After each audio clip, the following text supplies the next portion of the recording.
Another thing I wanted to show you that we do ahead of time is make some edible images, and these things we can put on either the board or on the bag, what have you.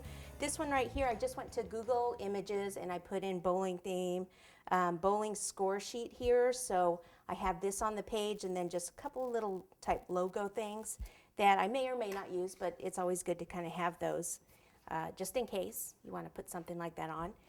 And with those, what you have to do is use the edible image printer. Well, actually, the printers, usually you can use a regular printer, but it can't have regular ink in it. It needs to be an edible ink.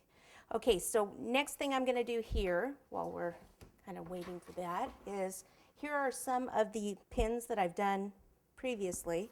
And what I want to do is actually put some of these together. Now, if I go like this, they don't really fit that well, do they? So if you have a warming plate like this or anything that you can put on the stove, what you can do is put both of these down, and this is just a warming tray. You kind of have to do it until you can feel it flat. Let's see if this is, and then you can put these two together like so, line them up.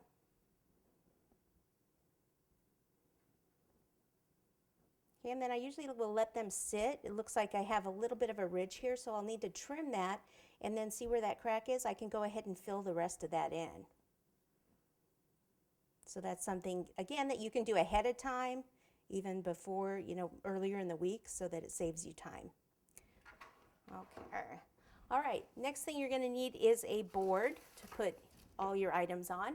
So I've got 3 boards taped together, covered with a contact paper, and these are 16-inch boards. Okay, 3 of them taped together.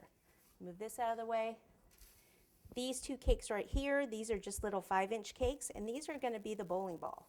So I need to put them on a cardboard. So this is a 6-inch cardboard here. What I'm going to do is go ahead and pop one right there in the middle on top. And this is probably going to be taller than I need, but let's see, this is what I'll do. I'm going to just trim this off so it's nice and flat on the top. So as I do it, I just turn the cake. There we go. And then put this one on top. And it's probably still going to be more than I need. I really think I just need half of this cake. So I'm just going to turn it like this, keep turning it. And then I'll put a little bit of buttercream here. Grab my buttercream. You always have to make sure you have enough buttercream around. Most people don't use enough buttercream. So I'll just put a little bit in here. You can put filling in this if you like. Pop that on top like so, and then I'm just going to start to carve it. Now, depending if you have like a ball pan, there's several different size ball pans out there now, and you can just use a ball pan to do this if you want, but I'm kind of one of those that doesn't care. I don't really have a lot of different shaped pans. I usually will just cut them out of cake. And the reason for that is I just don't want to have a million pans around. So I'm just first taking just this top edge off, because it's always good if you just take a little off at a time.